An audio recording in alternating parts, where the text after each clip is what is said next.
Yeah, because we're stomping on them bitter ones. Good evening, everyone.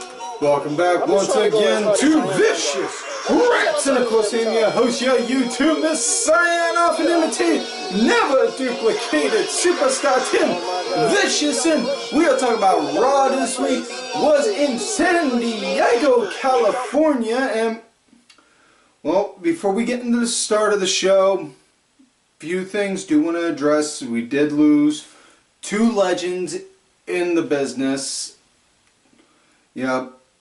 And I didn't really mention them, and I feel bad on that part, and I feel I should now. We lost Dynamite Kid as well as Larry the Axe Hennig, who was the son of Mr. Perfect, Kurt Hennig, and grandfather to Curtis Axel. They were both really big trail makers in the biz, so to say, and Dynamite, you know, it's kind of funny because it's very much so almost in a Chris Benoit-like situation where you want to put his personal problems aside and just admire what he did in the ring, but his personal issues and his demons, if you will, because that's what everyone likes to say, got the better of him more so than not, most notably holding a shotgun to his wife and telling her that it wasn't loaded. Can't really say too much. Yeah, it doesn't feel right, you know. You don't talk shit about the dead because they ain't around to go and defend themselves. You know, if it's someone that you know for a stone cold fact was a piece of shit, by all means feel free to throw it at them, and you know, but if you just knew them from afar, no need to talk shit on them. Either way, talk about this week's show, Raw, San Diego, California. Go home show to TLC, and thankfully there was not one Lisa Left Eye Lopez joke made about the pay-per-view. With that said though, the show started out with Seth in the ring. You know, instead of, you know, expecting Seth to go and talk about his match coming up with Ambrose, oh no, he instead calls out Corbin. Them two have a small exchanging of words, and to sum up what they said on how the conversation went, and keep in mind, just paraphrasing, but Seth got into Corbin. Since you've been in charge, this show has sucked. Attendance is down, ratings are low, matches are shit. And honest to God, you know, part of me wants to think that in a way it's because that what if they had really shitty shows for the past couple weeks to make Corbin look like a shitty boss. Then reality sets in and I'm like, nah, dude, that couldn't fucking happen. But yeah. So yeah, Seth calls him out on that. Corbin winds up trying to put him in his place. Watch yourself before you get hurt, this, that, and the other, and then says, well, you know, I'm ready to go right now. I understand I got a match coming up this Sunday, but you're here, I'm here, we got all this hardware right here. What do you say we put it for this Intercontinental title, TLC tonight? Oh, I can't do that. I can't just coward. I can't just get into a match tonight, coward. I'm a boss, I have to do this and this and this. Coward. Fine, you got a match. So yeah. So we wind up getting Seth Rollins versus Baron Corbin in a TLC match later on. Before we get to that though, first match of the night, Authors of Pain and that spud of a rock star, Drake Maverick. You know, I'm pretty sure he made an impact somewhere. going against Bobby Roode and Chad Gable in a 3-on-2 handicap match for AOP's tag titles. And the first big takeaway from this match, first and foremost, Chad Gable in a fucking Bobby Roode robe, plus wearing the same kind of trunks. I'm not sure if this was planned or not, or if it was just simply Gable couldn't get his singlet washed and cleaned in time, and I was just like, here, borrow a spare pair of mine, or whatever. But yeah, it was just, wow, cool, you know. And I always emphasize on here, you know, throw anything and everything you can up against the wall, whatever's different, see what sticks, because different, yes, make it different. That's the big thing. Now, as far as the match goes, you know, it was pretty okay. Had some nice action in it, nothing really big to write home about. Now, match wound up coming to an end when, at first they went to go and hit the Super Collider, and then Roode got powerbombed, Gable countered, hit a Frankensteiner, tried to build a small comeback. That Frankensteiner was the very short-lived moveset from it. Next thing you know, wound up getting picked up, got hit with that suplex powerbomb, or that powerbomb neck breaker of theirs, and then they threw Gable out. Maverick insisted he get tagged in, went to go pin Roode, and as he's about to, he goes start mocking Bobby.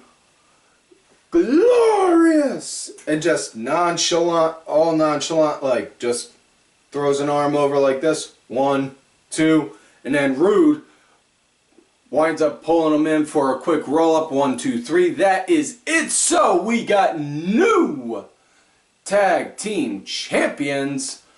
And, you know, they didn't announce nothing on the show, at least best to my recollection, but 10 get you 20, we're going to get a rematch between Roode, Gable, and the Authors of Pain at the pay-per-view. That's my personal prediction. Next match we got Drew McIntyre versus Dolph Ziggler, rematch from last week, and well, from bell to bell, it was honest to God non-stop McIntyre beating the shit out of Ziggler. And I can't really say too much else about this match, you know. It was just sheer dominance. And that's all it was, plain and simple. He freaking dominated him from start to finish. And I absolutely fucking loved it. Great way to make McIntyre look like a big, monstrous brute. And not like one of those mindless kind of brutes like, I'm just gonna smash. No, he's like very methodical, you know, in the way on how he does it. And match, it pretty much came to an end when McIntyre, he hit a Claymore, and that was it. Next thing you know, boom, that was it. It was done. He pretty much wiped the floor with Ziggler. Next matchup we got women's action. Bayley going up against Alicia Fox, and this one again kind of meh, but this one was more so to hype up the mixed match challenge.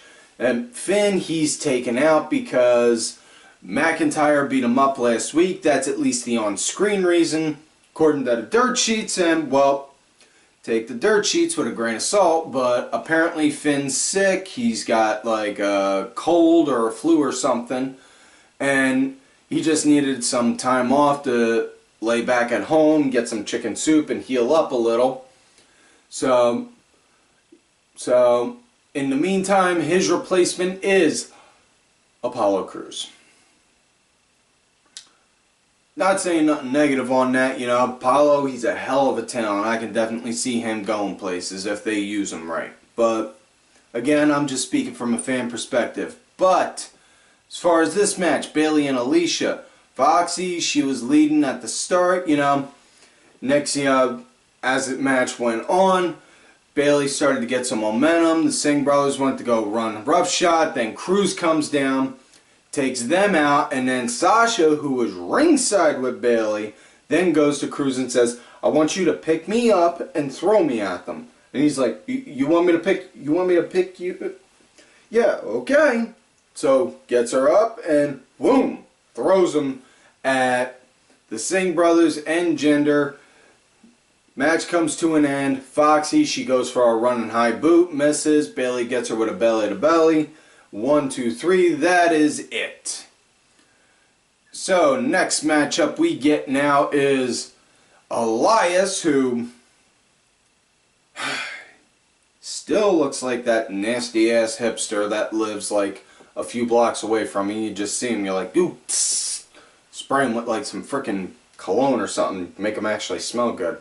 Get like one of those fire hoses and hose him down. But yeah, Elias going against, believe it or not, Lio Rush. That's right, Lio. So this is Lio Rush's first match on Monday Night Raw. Big props. Been a big fan of this kid for a long time. Saw him move up in Ring of Honor through the Top Prospect Tournament. Had a killer match with Jay Lethal for the world title. Freaking killed it in Combat Zone with the Blackheart. You know, this kid, this kid is talent.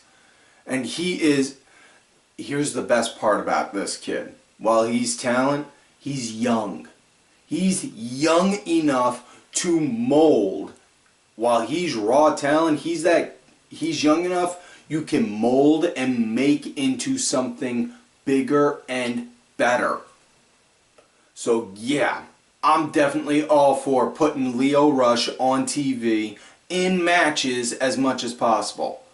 However, I wish they would have had Lio come out with his song doing the I Came to Collect, but for whatever reason they had him come out with Lashley's song, but Lashley was with him, so I guess that kind of makes sense in a way.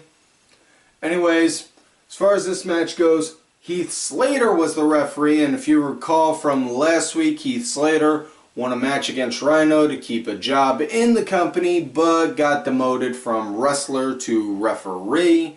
And I called it last week he was going to wind up being like a Nick Patrick pocketed ref, and he's very much so in this one. And the difference though between him and Nick Patrick ends at that being a personal referee. You see, story, Nick was all for it, and in this one, in story, Heath, he's not. He's doing it because he's got it and it's a job and he has to put food on the table for his kids. Being a family man, I can respect that. Now, honest to God on how this match went, you know, Elias, he was pretty much powering Lio Rush through and through on it, and he just about had the match come to an end, hit that delayed sit-down powerbomb. Then, next thing you know, right out of nowhere, Lashley, boom, comes in, hits him, and the whole time, Heath's like, and then Lashley just comes over like, what? What? You're gonna call it? You're gonna call it, really? Like that on him, but he doesn't, and then after a little bit of a Lashley beatdown, next thing you know, Leo looks outside, grabs Elias's guitar, smashes it, gets it smashed over Elias, and then goes for the pin. 1, 2, 3. So, let the record book show Lio Rush won in his Monday Night Raw debut match, and he beat the smelly hipster who looks like he strings the same 7 songs from Nickelback. Next matchup, we got women's action, Tamina versus Ember Moon, but before this match came to be, it was Alexa Bliss coming out to do a mediating segment between Nia and Ronda for their match coming up, and Nia comes out, cuts a promo, talking about on how she's a dominant force, she's over 6 foot, and damn near 300 pounds. Her punch was hard enough to break Becky's face. What do you think she's going to do to Ronda? This, that, and the other. The biggest takeaway was at the end, she started screaming. And not like that primal rage kind of screaming. More so that ear bleeding. Hey! Enough with the bitch scream already. You know, like when you hear like a little 3-year-old having a hissy fit and doing that bitch scream. You're just like, ah! That kind of a scream. So yeah, after she cuts that promo, Ronda comes out, says she's here looking for a fight. Next thing you know, clears out the ring. And as she's out there in the ring yelling at them like, come on, come on, come on. Next thing you know, Ember comes out to give her backup, which then leads to this now. So as far as this match goes, Tamina leading with the power game. And if you've noticed so far tonight, the basic story for the show so far is all the heels are pretty much just playing power. Not brains, but power. They're trying to show muscle and authority. That's the name of the game for it in this way, for this episode. But Ronda winds up taking out Nia as the match goes on. And when I say take out, I don't mean like, beats her down and then puts an armbar in. Gets a couple shots in, throws her over the barricade. Tamina gets distracted, gives an Ember enough time to build a comeback. Next, hits the total eclipse. Boom! 1, 2, 3. That is it. So, Ember Moon wins. Next up, we come to the match of the night and the main event of the night. Seth Rollins, Baron Corbin, TLC tables, ladders, and chairs. Oh my, as Mick Foley would like to say. And wind up getting Heath Slater as the referee again. And again, like I said, very Nick Patrick-ish in the sense of he's a personal referee, but that's where it ends. So yeah. Seth, he started out pretty strong. Corbin winds up using Slater, as expected. And using Slater in a Nick Patrick-like way, like I was saying earlier, but that's it. And, decent action between these guys, but I was digging on how they were throwing the hardware at each other, That's what I was liking. And probably one of the better spots, personally, or at least the ones that meant the most storytelling-wise, was Seth. He did a frog splash onto Corbin, threw a table outside, got back in, started climbing a ladder. Next thing you know, as he's just fingertips away, he feels a nudge on the ladder, looks down, sees Heath Slater's like, Heath, don't do this, man, don't. And he's just like, fuck, I'm sorry, man. Boom. Throws it, knocks Seth off, then goes down, gets Corbin. Corbin starts to come back up. He's fingertips away from the title, then Seth stops him. Comes back, winds up beating the snot out of him. Hits him with a running buckle bomb where a table's propped into the corner. And then winds up taking out Slater. Next thing you know, hits the curb stomp, which would just like to note, last week when Seth won using the Falcon Arrow, couple news sites, one in particular that I've never really been fond of, and I'll give my reasons for them in a minute. Wrestling News Source, WNS, totally fucking failed it on their news reports, which furthers the proof that dirt sheets are full of bullshit. They were saying that, Seth's new finish is being changed because, they're moving the Fox Sports and Fox doesn't want that. Fuck no, that was not it. Seth even called that dude, the editor for WNS, out on it, and I fucking laughed.